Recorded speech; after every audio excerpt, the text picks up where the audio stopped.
Hurairah, qila ya Rasulullah man akram, wa qad khalafa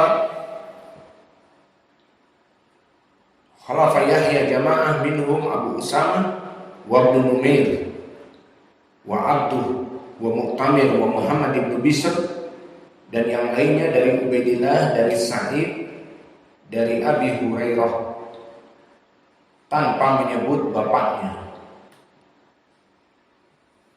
Dan dari khilaf ini yang kedua tadi, Imam Al-Bukhari telah meriwayatkan dua jalan di dalam sahihnya berjamaah, dari riwayat Yahya bin Sa'id Al-Qattan dan diriwayatkan oleh Al-Jamaah dengan menyebutkan bapaknya dari Sa'id Al-Maqburi, dari bapaknya dari Abi Hurairah, dikeluarkan oleh Imam Al-Bukhari, menganggap ini benar dari Yahya bin Sa'id Al-Qattan, dan dari jamaah pun dikeluarkan dari selain Yahya bin Sa'id Al-Qattan, dari Ubaidillah, dari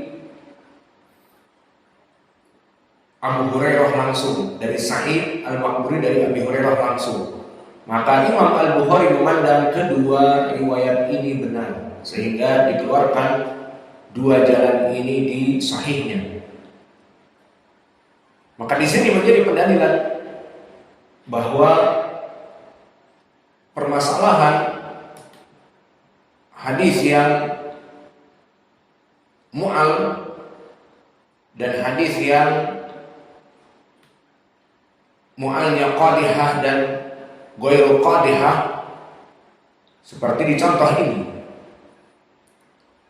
di mana Yahya bin Sa'id Al-Qattan berkesendirian menyebutkan dari Sa'id Al-Maqburi, dari bapaknya dari Abi Hurairah, dan menyelisihi jamaah, tiga jamaah yang meriwayatkan dari Ubaidillah, dari Sa'id, langsung dari Abi Hurairah. Dan para ulama memandangnya tidak ada masalah. Kenapa dikatakan tidak ada masalah? Karena Sa'id bisa mendengar dari dua jalan. Sa'id bisa langsung mendengar dari Abi Hurairah, dan ini banyak di Sahih Al-Bukhari. Dan Sa'id butuh perantara kepada Abu Hurairah dengan bapaknya, ini pun banyak di Sahih Al-Bukhari. Maka inilah contoh dari hadis yang mu'al tetapi ghairu qadihah. Maka dari contoh mu'al ghairu qadihah, dia adalah seakan-akan berpenyakit, tapi penyakitnya tidak berpengaruh kepada kedhaifan sanad, seperti di sini sekarang. Yahya bin Sa'id Al-Qattan berselisih dengan jamaah.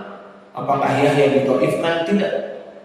Karena selain dia hafalannya yang paling kuat dari mereka bertiga, Sa'id Al-Maqburi itu memang bisa mendengar dari Abi Hurairah langsung, ataupun dia harus melalui wasithah bapaknya. Maka dari amal para ulama banyak menggabung. Seperti Imam Al-Bukhari akhirnya memasukkan dua riwayat di dalam sahihnya, riwayat yang datang dari bapaknya Sa'id an abihi an Abi Hurairah, dan langsung dari Sa'id an Abi Hurairah tanpa dari bapaknya. Ini dinamakan dengan al-illah ghairu qadihah. Maka al-illah ghairu qadihah seperti gambarannya tadi, terjadi khilaf, dan khilafnya itu tidak berpengaruh kepada sanad. Dan contoh yang lain ilah ghairu qadihah adalah seperti an-anatil mudallis, yang mana dia itu pada hakikatnya an-anatul mudallis tadur fi sanad, dia menjadi penyebab dhaif di dalam sanad. Namun ternyata datang jalan yang lain, yang mana si mudallis ini melaksanakan tasrih. Maka disinilah menjadi hadis ini mempunyai ilah ghairu qadihah. Dan contoh yang pernah kami lewati an-anatil mudallisin yang di sanadnya dia melaksanakan an-ana, di riwayat yang lain melaksanakan tasrih. Seperti hadis Al-A'mas anil Minhal an Zadan anil Bara ibn Azib tentang kisah adabul qabr dan nikmatul qabr. Maka di Sunan Abi Dawud disebutkan seperti itu. Kemudian di riwayat yang lain seperti Al-Mustadrak dan juga masih di Sunan Abi Dawud di bawah disebutkan dan diriwayatkan dari Al-A'mas haddatsana Al-Minhal an haddatsana Al-Minhal an Zadan an Al-Bara ibn Azib. Disebutkan dari Al-A'mas haddatsana dan ini disebutkan oleh Al-Hakim di Mustadraknya. Maka di sini contoh dari al-illah ghairu qadihah. Dan juga dari illah ghairu qadihah seperti ada sanad yang seakan-akan terputus. Kemudian ada yang menyambung di jalan lain, seperti contohnya hadis mursal berkata Al-Hasan Al-Basri ani Nabi. Nah, ini ilahnya kayaknya di sini nih. Ternyata datang riwayat yang lain menyebutkan dari Al-Hasan, ternyata menyebutkan dari sahabi, baru dari Nabi. Maka di sini dinamakan ilah yang ghairu qadihah. Suatu penyakit tetapi tidak menyebabkan dia itu mendoifkan sanad. Maka ini dinamakan ilah ghairu qadihah. Maka antum tahu sekarang bagaimana ilah yang ghairu qadihah, yang tidak menyebabkan kedhaifan di dalam sanad, dan ilah yang qadihah. Maka ini contoh dari ilah ghairu qadihah, sehingga tidak semua hadis mu'al itu didhaifkan, dibuang, tapi bisa jadi mu'al ghairu qadihah. Ada mu'al yang dibuang, mu'al yang qadihah, yang menyebabkan kedhaifan hadis.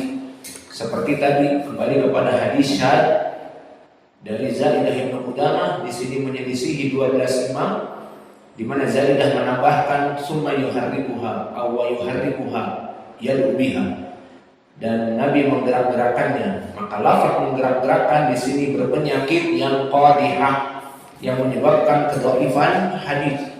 Karena 12 imam yang menyelisihinya tidak menambahkan lafaz ini.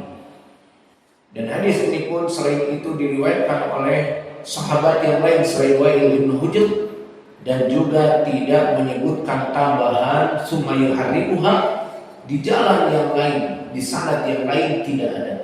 Kecuali dari Wa'il bin Hujr berkesendirian Zaidah bin Qudamah, maka tambahan di sini dinamakan ilah qadihah.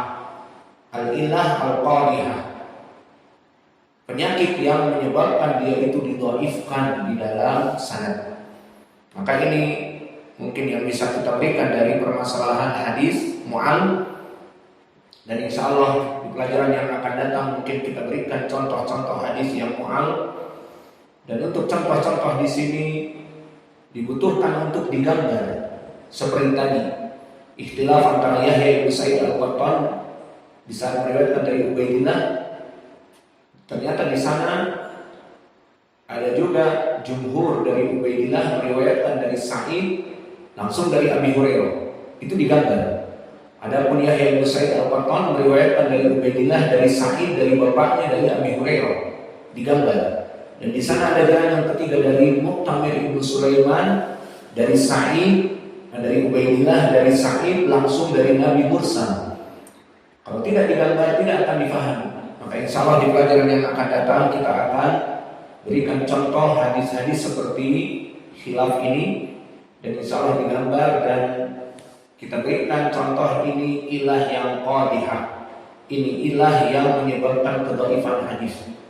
Maka kesimpulannya hadis mu'al adalah seperti disebutkan oleh Al-Baiquni, setiap hadis yang mana dia itu mempunyai ilah yang tersembunyi, tidak zahir.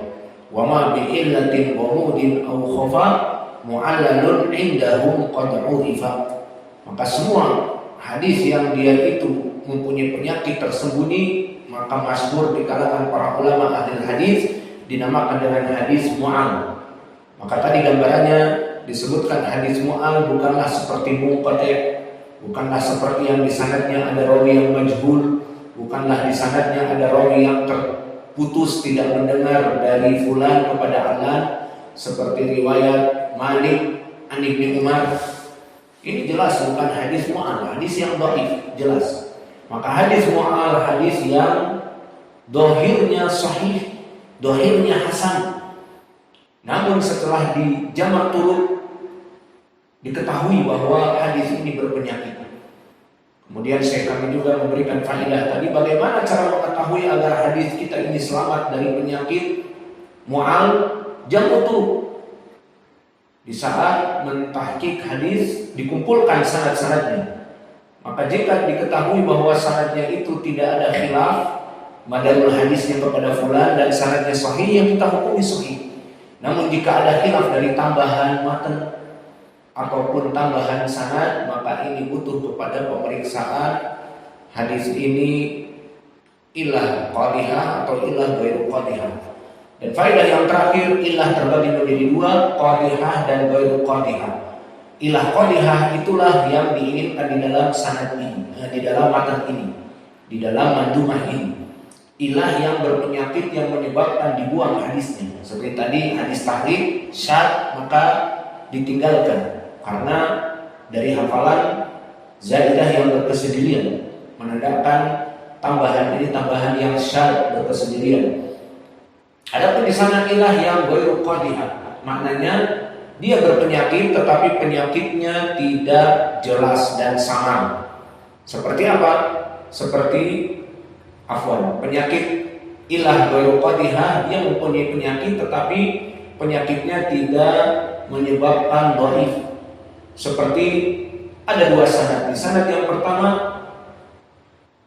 rawi mudallis, di sanad yang kedua mudallis ini bertaslih dari gurunya sami'tu, maka ini ilah ghairu qadihah. Atau ada dua jalan yang pertama dari Al-Hasan Al-Basri dari Nabi mursal, ternyata di jalan yang kedua dari Al-Hasan dari sahabat dari Nabi. Maka di sini sanadnya bersambung, maka dinamakan ilah ghairu qadihah. Atau seperti tadi, khilafnya Yahya bin Sa'id Al-Qattan dari Ubaidillah menyebutkan dari Sa'id Al-Maqburi dari bapaknya Abu Sa'id Al-Maqburi dari Abi Hurairah. Di riwayat muridnya Ubaidillah yang lain meriwayatkan langsung dari Sa'id dari Abi Hurairah. Maka mana yang rajih ataupun hadis Yahya bin Sa'id mu'al qadihah? Dijawab tidak, ghairu mu'al qadihah. Kenapa? Karena memang diketahui Sa'id Al-Maqburi kadang meriwayatkan dari Abi Hurairah langsung, dan dia ma'ruf di Sahih Al-Bukhari banyak dari Abu Hurairah dia mendengar, dan kadang dari bapaknya dari Abu Sa'id Al-Maqburi. Maka ini dinamakan dengan istilah ziyadah thiqah maqbulah, tambahan dari rawi yang thiqah yang disebutkan di sanad dan diterima dengan ihtimal tadi. Sa'id Al-Maqburi masyhur meriwayatkan dari Abu Hurairah dan meriwayatkan wasiqah kepada bapaknya kepada Abu Hurairah. Maka ini contoh dari hadis mu'al ghairu qadihah. Wa naktafi ila huna wa jazakumullahu khairan wa barakallahu